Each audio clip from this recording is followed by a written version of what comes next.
Hello everyone. Before we start, make sure to like and subscribe to the channel and leave a comment with where you're from and what time you're watching. That way, YouTube will keep showing you stories just like this one. Now let's begin. My name is Robert, and I am 73 years old. The story I'm about to tell you happened in 1972, when I was just 20 years old, working my first real job at a funeral home in rural Pennsylvania. More than 50 years have passed since that night, but I can still hear the sound that came from that preparation room. A sound that should never come from someone who has been declared dead for 6 hours. I never planned to work in the funeral business. In the fall of 1972, I was a community college dropout with no clear direction in life, living with my mother in a small town outside of Pittsburgh. My mother had recently started dating a man named Frank who owned and operated Holloway & Sons Funeral Home, a family business that had served our community for 3 generations. Frank was a good man, patient, kind, and generous with my mother and me, despite having no obligation to be. When he learned I was struggling to find work, he offered me a position as a night assistant at the funeral home. The pay was decent for 1972, and the work, while unusual, seemed straightforward enough. I would help with basic tasks, answering phones, maintaining the facility, assisting with body preparation when Frank needed an extra set of hands. "It's honest work," Frank told me when he made the offer. "Not glamorous, and some people find it unsettling, but someone has to do it. If you can handle being around the deceased and you follow procedures exactly, you'll do fine." I accepted the position, partly because I needed the money, but mostly because I wanted to make a good impression on Frank. My mother seemed happier than she had been in years, and I didn't want to be the wayward son who caused problems in her new relationship. My training consisted of 2 weeks working day shifts with Frank, learning the business operations, embalming procedures, and the countless small tasks that keep a funeral home running. Frank was meticulous in his instruction, emphasizing that our work required absolute respect for the deceased and their families. "These people trust us with their loved ones during the worst moments of their lives," Frank would say. "We have a sacred responsibility to treat every body with dignity, follow every procedure carefully, and never ever take shortcuts or treat this work casually." The funeral home itself was a large Victorian house that had been converted for commercial use in the 1920s. The main floor contained viewing rooms, a chapel, and Frank's office. The basement housed the preparation room where embalming took place, along with storage for supplies and equipment. The building was old, with creaking floors, outdated plumbing, and the kind of small noises that any old structure makes as it settles. Frank lived in an apartment above the funeral home with his teenage son, which meant someone was always on site if emergencies arose. But the night shift, which ran from 6 p.m. to 6 a.m., was typically quiet.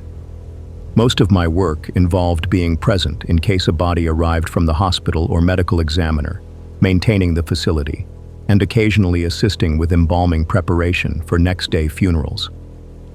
For the first 3 months, the work was exactly as Frank had described, routine, sometimes boring, but manageable.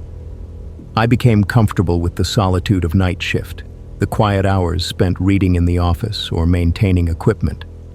The presence of bodies in the preparation room or viewing rooms no longer unsettled me.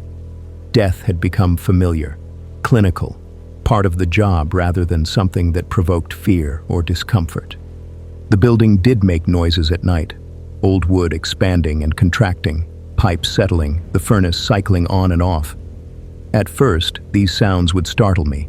My imagination conjuring supernatural explanations before reason reminded me that old buildings are simply noisy. But after a few weeks, I learned to distinguish between normal building sounds and anything that might require investigation. Frank had laughed when I mentioned the building's noises during my first week. "People like to say funeral homes are haunted," he told me. "Occupational superstition. But I've worked here for 25 years. And I've never seen anything that couldn't be explained by old plumbing and a 100-year-old building settling on its foundation." The night that changed everything started ordinarily enough. It was November 17, 1972. A Thursday evening, cold and damp with early winter settling over Pennsylvania. I had arrived for my shift at 6 p.m., and Frank briefed me on the evening's work before heading upstairs to his apartment. "We have one arrival expected tonight," Frank said, checking his notes. "Hospital called this afternoon. Elderly woman, natural causes. Family has requested immediate preparation for Saturday viewing. She should arrive around 8 p.m. I'll come down to help with the intake and initial prep work. Then you can finish the basic procedures while I handle the administrative work." "Understood," I said, making notes about the case. "Anything unusual about this one?" "No, straightforward case. Just follow standard procedures." The body arrived at 8:15 p.m. in an unmarked van from St. Anne's Hospital, about 15 miles away. The driver handed me the transfer paperwork. The deceased was Dorothy Ward, 76 years old, who had been admitted to the hospital 3 days earlier with pneumonia. Her condition had deteriorated rapidly, and she had been pronounced dead at 2 p.m. that afternoon by Dr. Gerald Foster, the attending physician. Frank and I transferred Mrs. Ward's body to the preparation room and began the intake procedures. We verified her identity against the paperwork, documented her physical condition, and prepared her for the embalming process. Everything appeared routine. An elderly woman who had died from natural causes, showing the typical signs of pneumonia in her final days. "I'll get started on the paperwork and contact her family about Saturday arrangements," Frank said after we completed the initial preparation. "You can begin the washing and positioning. I'll be back down in about 30 minutes to start the arterial embalming." Frank headed upstairs, leaving me alone in the preparation room with Mrs. Ward's body. The room was brightly lit, with white tile walls that reflected the overhead fluorescent lights. The embalming table was stainless steel, equipped with drainage systems and all the instruments needed for body preparation. A radio in the corner played softly. Frank believed that some ambient noise made the work less isolating during night shifts. I began the washing procedure, carefully cleaning Mrs. Ward's body and preparing her for the embalming process. This was routine work I had performed dozens of times during my 3 months at the funeral home. I worked methodically, following the procedures Frank had taught me, maintaining the professional detachment necessary for this kind of work. I had been working for perhaps 15 minutes when I first heard the sound. It was faint, almost imperceptible beneath the radio and the sound of running water. A low moan, soft and prolonged, lasting maybe 2 seconds. I paused in my work, listening carefully. The sound didn't repeat, and I convinced myself it was just the building's plumbing or perhaps something from Frank's apartment upstairs. I resumed working, but I felt uneasy in a way I hadn't experienced during previous shifts. The sound had been strange, not quite like pipes or building noises I had become familiar with. But I pushed the unease aside, focusing on the task at hand. 5 minutes later, I heard it again, louder this time, unmistakable. A low, drawn-out moan that seemed to come from the direction of the embalming table where Mrs. Ward's body lay. I stopped working completely, standing perfectly still and listening. The sound didn't repeat. I looked at Mrs. Ward's body, which remained motionless on the table. Her chest showed no movement. Her face was peaceful and still. Dead bodies can make sounds as gases shift or are released, I reminded myself. Frank had warned me about this. Post-mortem sounds that could be startling but were perfectly natural and didn't indicate anything supernatural. I tried to return to work, but my earlier ease had evaporated. I kept glancing at Mrs. Ward's body, watching for any movement, listening for any sounds. The room, which had always felt clinical and neutral, now felt oppressive. The fluorescent lights seemed too bright, creating harsh shadows. The white tile walls amplified every small sound. 10 minutes passed without incident, and I began to relax again. Just my imagination, I told myself. Just natural post-mortem sounds combined with a predisposition to be nervous because of where I work. Frank had mentioned that some nights, especially when working alone, the mind could play tricks. Then I heard it a third time, much louder than before. A distinct, unmistakable moan, low, sustained, almost like someone waking from deep sleep. The sound was clearly coming from the embalming table. My heart was racing now, but I forced myself to think rationally. This had to be post-mortem gas release, I told myself. Bodies can make surprisingly loud sounds as internal gases shift. It's not supernatural, it's not impossible. It's just biology that sounds unsettling because of the context. I walked closer to the embalming table, studying Mrs. Ward's body carefully. She remained completely still. No chest movement, no facial changes, nothing that would indicate any kind of consciousness or life. She had been dead for over 6 hours, pronounced by a doctor, examined by hospital staff. Dead people don't moan, I told myself. Whatever I'm hearing is explainable. But the unease had become genuine fear. I was alone in the basement of a funeral home at night, and a body that should be completely silent and still was making sounds that my rational mind couldn't quite dismiss as ordinary post-mortem phenomena. I decided to call Frank down from his apartment. He would be able to explain what I was hearing, to reassure me that this was normal, to restore my confidence that nothing impossible was happening. I decided this had gone far enough. Whatever was causing these sounds, I needed to investigate properly instead of standing here getting more frightened. Frank had probably told me a dozen times that imagination is the enemy of good work in this business. I needed to be rational, clinical, professional. I walked directly to the embalming table, telling myself I would prove once and for all that Mrs. Ward was simply a body exhibiting normal post-mortem phenomena. I would check her one more time, confirm she was deceased, and stop letting my imagination run wild. I reached for the sheet covering her upper body, intending to conduct another visual examination. The moment my hand touched the fabric near her shoulder, something grabbed my wrist. It was a hand, Mrs. Ward's hand. Cold, but unmistakably alive, her fingers wrapping around my wrist with surprising strength. Her eyes opened, unfocused and confused, looking directly at me. I screamed. I'm not proud of it, but I screamed like I had never screamed in my life. I jerked my arm back, breaking her weak grip, and stumbled backward until I hit the wall behind me. "Frank!" I shouted, my voice cracking with pure terror. "Frank, get down here now!" At first, I felt nothing. Her skin was cool, not quite cold like a corpse should be after 6 hours, but cooler than living tissue. I was about to remove my hand, convinced I was imagining everything, when I felt it. A pulse, weak, slow, perhaps 30 beats per minute, but definitely present. I moved my hand to her neck, checking her carotid artery. The pulse was there too, faint but steady. Mrs. Ward, who had been pronounced dead 6 hours earlier by a hospital physician, was alive. "Frank!" I shouted toward the ceiling, my voice cracking with panic. "Frank, get down here now!" I heard footsteps from above, and within seconds, Frank was rushing down the stairs. He burst into the preparation room, looking alarmed. "What's wrong?" "She's alive," I said, pointing at Mrs. Ward. "She has a pulse." She spoke. "She's breathing." Frank's expression shifted from alarm to skepticism. "Robert, post-mortem movement and sounds are normal. You've seen this before." "This isn't post-mortem movement," I insisted. "Check for yourself. She has a pulse. She's breathing." She said, "Help."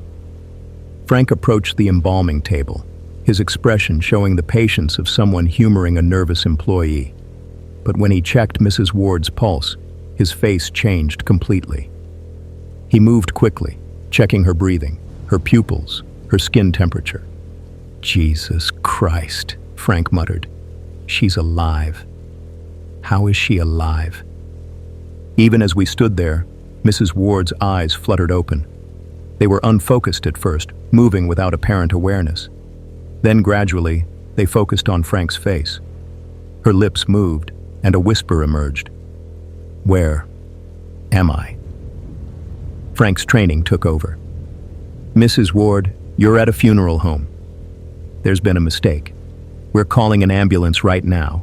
You're going to be okay." I was already on the phone, dialing the operator to request emergency services. My hands were shaking so badly I could barely hold the receiver. I explained the situation as clearly as I could, though I'm certain the operator thought I was either drunk or insane. People who have been dead for 6 hours don't wake up in funeral homes. The ambulance arrived within 15 minutes. The paramedics were as shocked as we had been. The lead paramedic, after checking Mrs. Ward's vital signs, radioed to the hospital. "We have a 76-year-old female who was pronounced dead this afternoon, but is now conscious and responsive. Vitals are weak but present. We need immediate transport, and the attending physician who pronounced her needs to be notified immediately." As they loaded Mrs. Ward onto the stretcher, she looked at me directly. "Thank you," she whispered. I couldn't move or speak, but I could hear everything. "I've been trying to tell someone I was alive." Those words still haunt me more than 50 years later. She had been conscious, aware, trapped in her own unresponsive body while everyone around her believed she was dead. She had been in the hospital morgue for hours. She had been transported to a funeral home. She had been lying on an embalming table while I prepared to begin procedures that would have been fatal if she hadn't managed to make those sounds that caught my attention. After the ambulance departed, Frank and I sat in his office, both of us trying to process what had just happened. Frank poured himself a whiskey, the only time I ever saw him drink at work, and tried to make sense of what had occurred. "I've heard of cases like this," Frank said slowly, still clearly shaken. "Rare situations where someone's vital signs become so faint that they can't be detected with standard examination. Heart rate drops so low you can't feel a pulse. Breathing becomes so shallow there's no visible chest movement. The person appears dead by every test available to us, but they're actually in some kind of minimal function state." "But she was in the hospital for 6 hours," I said. "Surely someone would have noticed if she was alive." "You'd think so," Frank agreed. "But if her condition was stable and her vital signs were below what we can detect, she would have appeared to be a corpse. No one would be checking a body that's been pronounced dead.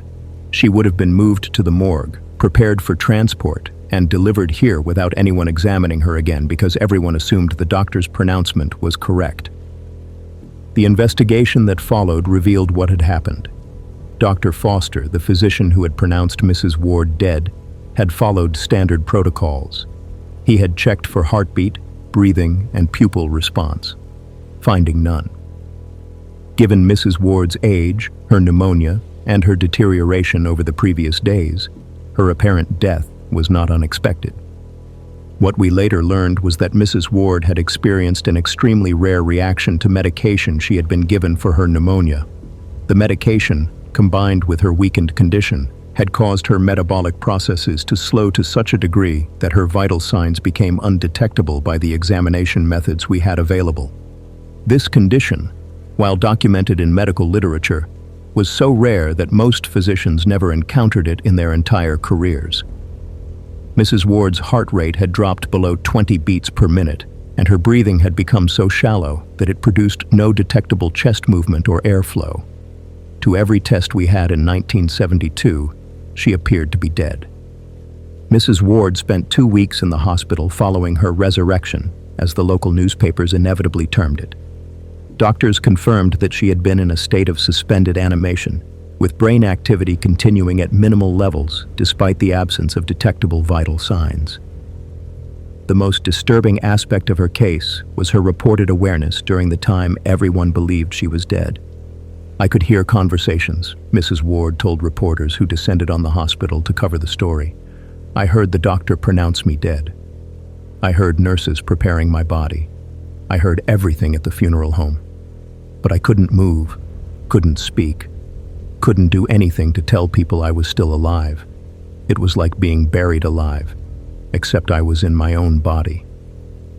The case attracted significant medical attention and led to changes in death determination protocols. Hospitals implemented longer observation periods before pronouncing death, more sensitive monitoring equipment, and additional verification procedures. Funeral homes, including Frank's, established new protocols requiring more extensive checking for vital signs before beginning preparation procedures. For me personally, Mrs. Ward's case ended my career in the funeral business before it really began. I quit the following day, telling Frank I couldn't continue working in an environment where I would constantly fear that I might be preparing someone who was actually alive. Frank understood and didn't try to convince me to stay. "What happened last night would traumatize anyone," Frank told me. "You have nothing to be ashamed of. In fact, you saved that woman's life by listening to those sounds instead of dismissing them as normal post-mortem phenomena. A lot of people would have ignored what they heard and proceeded with preparation." But I couldn't escape the knowledge of what almost happened. If Mrs. Ward hadn't managed to make those sounds, if I had dismissed them as ordinary building noises or post-mortem gas release, if I had proceeded with the embalming process, she would have died on that table, conscious and aware as preservation chemicals were pumped through her cardiovascular system. The thought of that possibility gave me nightmares for years afterward. I would wake up sweating, imagining the moment when Mrs. Ward would have become aware of what was happening to her as the embalming began. The absolute horror of being conscious, but unable to move or speak while lethal procedures were performed. Mrs. Ward recovered completely and lived for another 12 years, passing away in 1984 at the age of 88 from a stroke. I learned about her death from the obituary in the local paper. The obituary mentioned her remarkable survival in 1972, describing her as the woman who came back from the dead and crediting her second chance at life to the funeral home employee whose careful attention to detail noticed something was wrong. I never worked in the funeral business again. The job at Holloway & Sons was my first and last experience with that industry. I went back to community college, eventually got a degree in accounting, and spent my career in a profession as far removed from death as I could manage. But Mrs. Ward's case stayed with me throughout my life. I'm 73 years old now, and I can still hear that first faint moan that made me pause in my work. I can still see her eyes opening on that embalming table, unfocused at first, and then gradually aware. I can still hear her whispered words. I couldn't move or speak, but I could hear everything. The case taught me something profound about the nature of death and consciousness. What we think of as death, the clear final boundary between life and non-life, might sometimes be far more ambiguous than we realize. The possibility that consciousness could persist in a body that shows no detectable vital signs represents a kind of horror that transcends any supernatural fear. Mrs. Ward's case also revealed the limitations of medical knowledge in 1972 and the terrible consequences that could result from those limitations. A respected physician following standard protocols had incorrectly pronounced someone dead. Hospital staff had processed and transported a body without detecting that life remained. I had been minutes away from beginning irreversible procedures on someone who was actually alive. The case received significant media coverage at the time and contributed to important changes in medical practice. But for me, it remains personal and immediate, rather than historical. When I close my eyes, I'm back in that preparation room, a 20-year-old kid hearing impossible sounds from a body that shouldn't be able to make them. Frank continued operating the funeral home for another 20 years before retiring. We remained in contact over the years, and he would occasionally mention Mrs. Ward's case when we talked. In 30 years running this place, Frank told me during one conversation in the 1990s, that was the only time I ever encountered a case like hers. But it was enough to change how I approached every single body that came through our doors after that night. I never again assumed that death was as certain as the paperwork claimed. The experience fundamentally changed my relationship with my own mortality as well. Most people think of death as a switch. One moment you're alive, the next you're not. But Mrs. Ward's case showed me that the transition might sometimes be more gradual, more ambiguous, with consciousness potentially persisting in states that appear to be death but aren't quite final. This knowledge brings no comfort. If anything, it makes death more frightening, not less. The possibility that you might be aware during what everyone believes is your death, conscious but unable to communicate, trapped in a body that appears lifeless while medical professionals process you as a corpse. This is a horror that no amount of scientific understanding can diminish. Now, at 73, when I think about my own eventual death, I can't help but wonder about that boundary between consciousness and its absence. Will it be quick and clean, the switch flipping decisively? Or might there be some twilight period where I'm aware but unable to signal that awareness, trapped like Mrs. Ward was in the liminal space between life and death? These thoughts still haunt me more than 50 years after that November night in 1972. Mrs. Ward's case remains the most significant experience of my life, even though it lasted only a few hours and occurred when I was barely out of my teens. It taught me that the most frightening moments aren't always supernatural or mysterious. Sometimes they're the result of rare medical conditions, technological limitations, and the terrible consequences that can result when multiple improbable factors align in exactly the wrong way. The case also taught me the importance of trusting instincts even when rational explanations seem more likely. If I had dismissed those sounds as normal post-mortem phenomena, if I had ignored my unease and continued with my work, Mrs. Ward would have died on that table, and no one would have ever known she had been alive. This remains my most unexplained case, not because of supernatural elements or mysteries that could never be solved, but because it revealed how fragile and uncertain the boundary between life and death can be. It showed me that consciousness might persist in ways our medical knowledge cannot always detect, and that the people we believe to be gone might sometimes still be present, aware, and desperately trying to communicate their continued existence to a world that has already written them off as dead.